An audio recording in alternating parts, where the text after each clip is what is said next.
Les dialogues de cohésion nationale, les Congolais se retrouvent autour d'une même table justement pour discuter de tous ces différents aujourd'hui qui les opposent. Surtout, mesdames et messieurs, comme vous le savez, la guerre d'agression nécessite aussi des discussions entre Congolais. C'est Martin Fayulu qui donne cette proposition. Loin de lui l'idée justement des partages des postes entre les politiques, comme c'est toujours le cas en République démocratique du Congo quand on parle d'un dialogue. Face à cette préoccupation aujourd'hui qui défraie la chronique, le président Félix Tshisekedi a donné aussi sa lecture, ou disons sa position par rapport à ça. Il dit que ce n'est pas le moment opportun justement que les Congolais discutent, parce que lui il pense qu'il n'y a pas en tout cas des différences surtout entre Congolais. Ils peuvent s'opposer sur certains points, mais ça ne fait pas, cela n'empêche pas que les Congolais justement puissent discuter, mais pas dans le cadre d'un dialogue,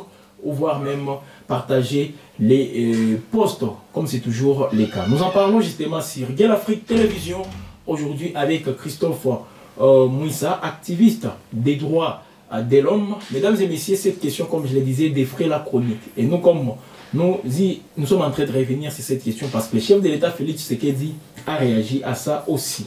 Christophe, merci d'être avec nous sur Gueule Afrique Télévision. C'est le plaisir partagé. Félix Tshisekedi, depuis la Hongrie, où il est en visite officielle sur invitation des autorités hongroises. D'abord, comment vous jugez les déplacements du président Félix Tshisekedi?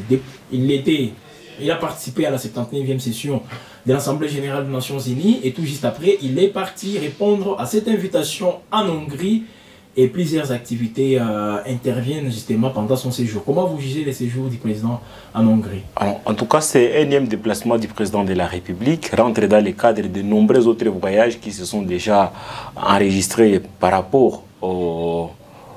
même, je dirais, aux fonctions du président de la République qui devra se retrouver partout où il y a la nécessité de se retrouver en tant que chef de l'État. Et moi, je pense que tous ces déplacements aujourd'hui devraient apporter plus d'intérêt et d'avantages au peuple congolais. Et malheureusement, aujourd'hui, malgré plusieurs d'autres voyages qui sont déjà enregistrés, celui-ci vient s'ajouter et le peuple congolais, en tout cas, reste dubitatif parce que les résultats pour lesquels on s'attendait après de nombreux voyages du président de la République, aujourd'hui, ça ne fait plus d'actualité, ça ne fait plus débat parce que nous, on pensait justement après le retour de l'Assemblée générale des Nations Unies, il rentrerait directement au pays. Malheureusement, il s'est déplacé à Nations Unies. Est-ce que vous l'avez trouvé convaincant?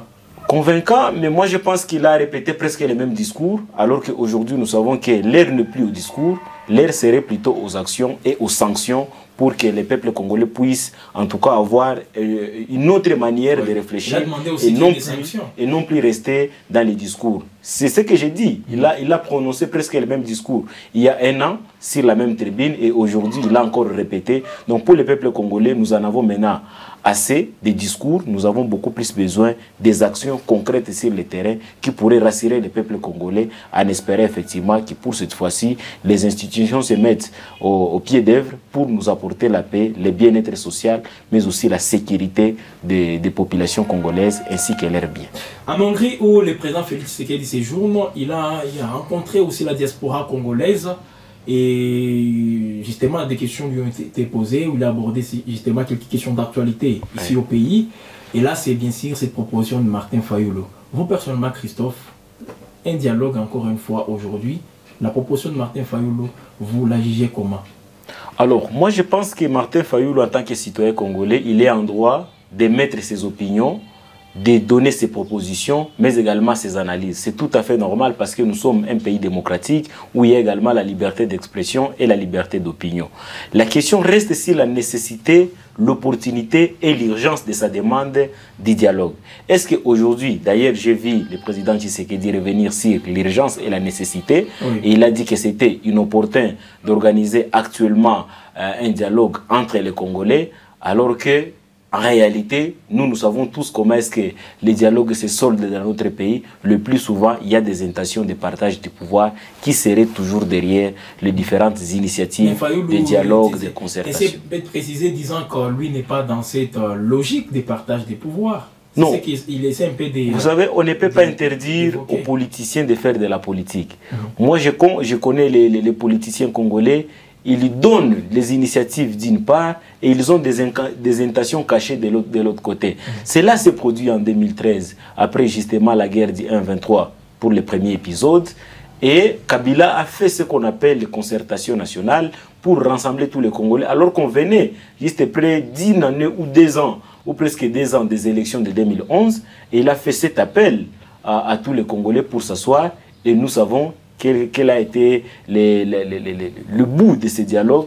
On a assisté à ce qu'on a appelé le gouvernement de cohésion nationale. Donc, dans tous les cas, moi je pense qu'il y a des frustrés, mais toutes les frustrations ne doivent pas forcément être soldées par les dialogues ou par le partage du pouvoir. D'où, moi j'ai apprécié au départ l'initiative du président Martin Fayulu en tant que Congolais, parce qu'il faut que nous ayons des cadres permanents d'échange comme des Congolais, effectivement, où nous devons échanger sur l'état de notre nation, sur qu'est-ce qui ne va pas, qui peut apporter quelle solution à quel problème, sans forcément qu'il ne soit dans le gouvernement, qu'il ne soit à l'opposition ou à la majorité. Parce qu'aujourd'hui, tous les Congolais ont tendance, effectivement, lorsque vous émettez votre point de vue, on vous qualifie d'être de l'opposition ou de la majorité, selon votre positionnement. Il y a toujours des tendances, bien qu'étant de la société civile, mais le premier que vous pouvez émettre, justement, on peut vous taxer de ce qu'il veut. Malheureusement, c'est ce qui détruit, ce qui divise ces Congo ici, parce que tout le monde aujourd'hui, tellement que la classe politique a pris en otage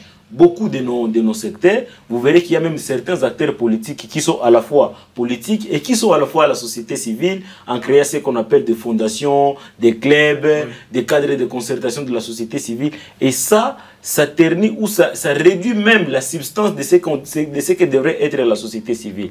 Vous êtes du côté de l'opposition, il y a aussi pluralité de l'opposition. Ce qui s'appelle l'opposition républicaine, d'autres s'appellent l'opposition radicale, d'autres s'appellent des résistants. Et ça ne permet pas au pays d'avoir une idée ou une vision globale de ce que dont est appelé tous les Congolais à donner son point de vue par rapport au bon fonctionnement des institutions, que vous soyez du côté du pouvoir ou du côté de la société civile et même de l'opposition, et sans pour autant oublier que toutes ces sociétés civiles, toutes ces structures bien organisées, ils ont à un certain moment des tendances à devenir des politiques plus tard.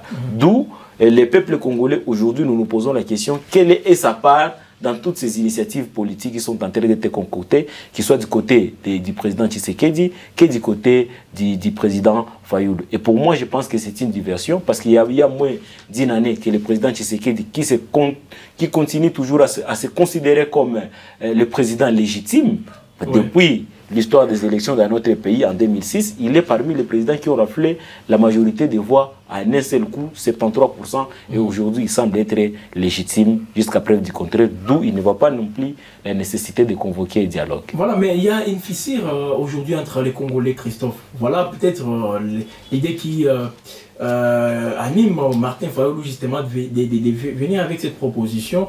Alors d'être pensé que les chefs de l'État seraient derrière lui. Alors cette réponse du président Félix Tshisekedi, on peut qualifier ça une fin de non-recevoir à Martin Fayulu. Et c'est pour couper court aux différentes primaires qui ont circulé, disant que le chef de l'État est derrière, derrière Martin Fayulu pour qu'il vienne devant l'opinion avec cette proposition. Non, je ne suis pas de cet avis. Par contre, je suis de ceux qui pensent qu'aujourd'hui, les Congolais devaient avoir une même lecture des problèmes. Et cette fissure que vous venez d'évoquer ici, où il y a une catégorie de Congolais qui comprennent les problèmes d'un autre angle, il y a aussi une autre catégorie de Congolais qui comprennent les problèmes d'un autre angle, et ça crée ce qu'on appelle les fissures dans un État. Mais cet appel devrait être rassuré plus par le président de la République, parce que c'est lui le garant du bon fonctionnement des institutions, c'est lui qui est le plus informé sur toute la situation, et par rapport même au développement de sa communication, c'est ce qui devrait rassurer le peuple congolais. Mais s'il y a d'autres qui pensent que les Congolais aujourd'hui sont divisés, qu'il y a une fissure, qu'il y a une crise, comme le président de la République l'a dit, il faut qu'on identifie la crise. Est-ce qu'elle est sociale? Est-ce qu'elle est politique? Est-ce qu'elle est sécuritaire? Pour que lorsque nous pourrions avoir la possibilité d'échanger, parce que le président de la République, dans ses fonctions, il a la possibilité de faire la tournée à travers le pays pour récolter les ententes des Congolais de gauche comme de droite. Et c'est à travers cette tournée qu'il peut finalement concevoir une idée globale en disant effectivement, nous avons un sérieux problème et ce problème est basé à tel niveau. Mais aujourd'hui, demander le dialogue, nous tous nous posons la question, nous allons aller discuter sur quoi?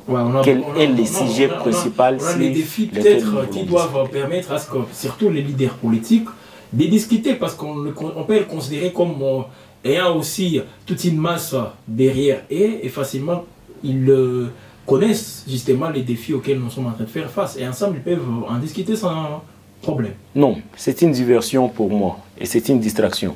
Parce qu'aujourd'hui, les questions les plus essentielles que nous devons nous poser, c'est le rôle que chacun joue pour retrouver la paix et la sécurité dans notre pays. Est-ce que Martin Fayulu est dans cette logique? Est-ce que toute l'opposition aujourd'hui, et même les gens de l'Union sacrée, ils sont pour cette logique? On ne sait pas. Il y a une autre difficulté, c'est la vie sociale. Oui.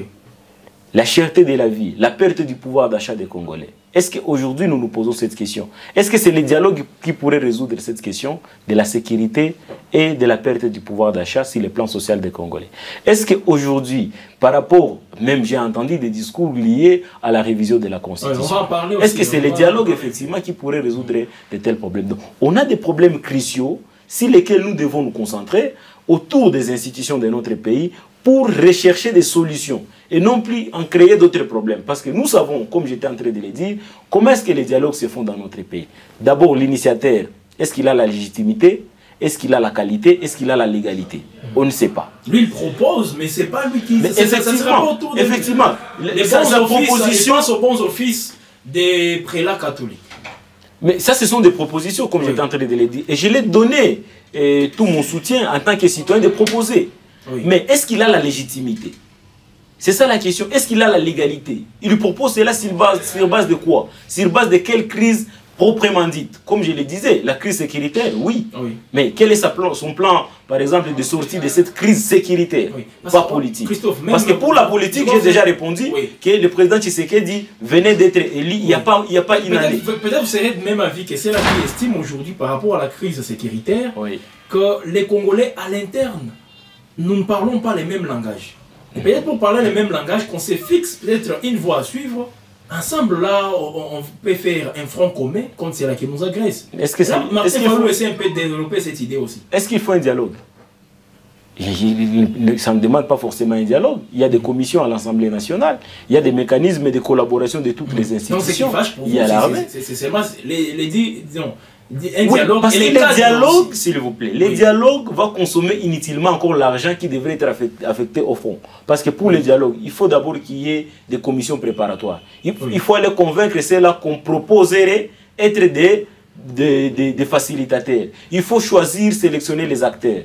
Et ça aussi, nous savons que ça pourrait produire de nouvelles frustrations. Vous avez du côté de l'opposition, dans laquelle appartient M. Fayulu, il y a une très bonne partie de l'opposition qui vous disent « niet ». C'est le cas effectivement du cadre de concertation des forces politiques et sociales, conduit par M. Loubaya, M.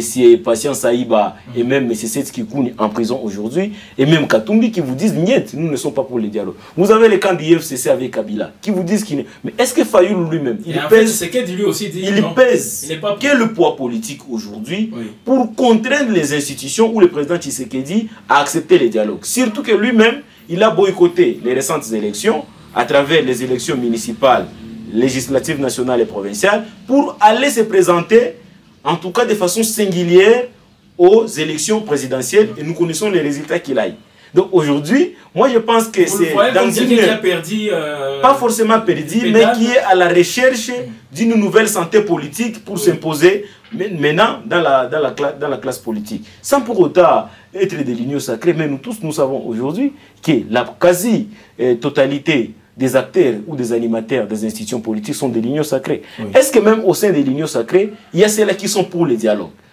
Ou justement, ils peuvent accepter les dialogues pour arriver à proposer également les changements ou la révision de la Constitution. Donc, il y a toujours des tendances et des ambitions cachées, des intentions cachées autour de cette initiative de dialogue. Et ça, c'est très dangereux pour la démocratie, d'où il fallait laisser M. Félix Tshisekedi, à travers son programme de l'Union sacrée qu'on nous présente aujourd'hui, finir en bonne escient son mandat Et c'est le dernier d'ailleurs, et que Fayulu se prépare pour les nouvelles élections qui profilent à l'horizon d'ici 4 ans. Voilà, mesdames et messieurs, pourquoi en République démocratique du Congo, après chaque cycle électoral, il y a toujours ces intentions justement de voir les Congolais discuter, donc qui est organisation des dialogues. Rappelez-vous, comme Christophe venait de le dire tout à l'heure, après les élections de 2011, 2 ans après, c'était bien sûr les concertations nationales. Et voilà.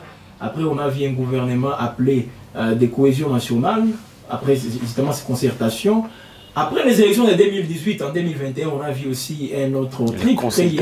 Voilà, il y a les concertations sous l'égide du président Félix Tshisekedi et nous a produit ce qu'on appelle aujourd'hui Union sacrée. Donc, c'est toujours des histoires pareilles. Alors, vous pouvez justement aussi apporter vos commentaires dans ce sens et poser des questions qui pourront justement être répondues tout juste après. Voilà, Christophe. En parlant toujours de l'actualité, parce que c'est vrai, cette proposition de Martin Fayulu tombe au moment où il y a aussi des discours, ou disons des débats qui tournent autour d'une probable révision de la Constitution. Les uns estiment qu'il faut revoir la Constitution, d'autres disent qu'on doit directement mettre fin à cette Constitution en passant directement au référendum. Qu'est-ce que vous en dites, vous personnellement? Est-ce qu'on a besoin de tout ça aujourd'hui? Voilà. Parce qu'il y a des gens qui estiment aussi avec la constitution que nous avons, c'est une constitution d'abord des belligérants, et une constitution copier-coller de l'Occident, ça ne cadre pas avec nos propres réalités. Mais vous devez savoir que la roue est déjà inventée, est déjà créée. Personne ne va inventer une nouvelle roue. Oui. C'est-à-dire même la nouvelle constitution qu'on prétendrait annoncer aura toujours ses enjeux, ses acteurs et ses animateurs. Donc ça, pour moi, je pense que c'est un faux débat. Un faux débat, pourquoi? Parce que le problème de ces pays n'est pas un problème de texte. Nous avons de très bons textes, de très bonnes lois. Le problème que nous avons, ce sont des prestataires. Les hommes intègres, les hommes moraux. Les hommes des 100 millions de Congolais qui nous manquent, les vrais prestataires. Mais oui, vous savez, aujourd'hui, nous sommes plus de 100 millions de Congolais, mais lorsque vous voyez ceux qui nous gèrent, ils n'atteignent même pas 2000 hommes. Il suffit seulement de faire un constat comme moi, et vous comprendrez qu'ils sont moins de 2000 qui nous gèrent. C'est-à-dire, la destinée de plus de 100 millions de Congolais est entre les mains de moins de 2000 personnes. Et ces 2000 personnes, malheureusement, sont frappées d'une certaine illégitimité, d'une impréparation et d'un manque de leadership pour conduire la majorité du peuple de 100 millions à un très bon avenir, à une très bonne destination. Ce qui fait qu'aujourd'hui, nous sommes dirigés justement par des héritiers, des anciens politiques des 60. Nous sommes dirigés par des ménopausés, des gens qui pensent qu'avoir vécu longtemps dans la politique, ils deviennent meilleurs. Comme on dit d'ailleurs dans un adage, que ce n'est pas la durée d'une écorce d'arbre dans l'eau qui pourrait le transformer en un crocodile. Ça, moi, je les appelle des ménopausés ou des gens qui sont des retraités au niveau mental. Vous avez une autre catégorie de gens qui vous dirigent. Ce sont au fait des anciens chefs de rebelles et des seigneurs de guerre et d'autres qui apparaissent comme des commissionnaires politiques.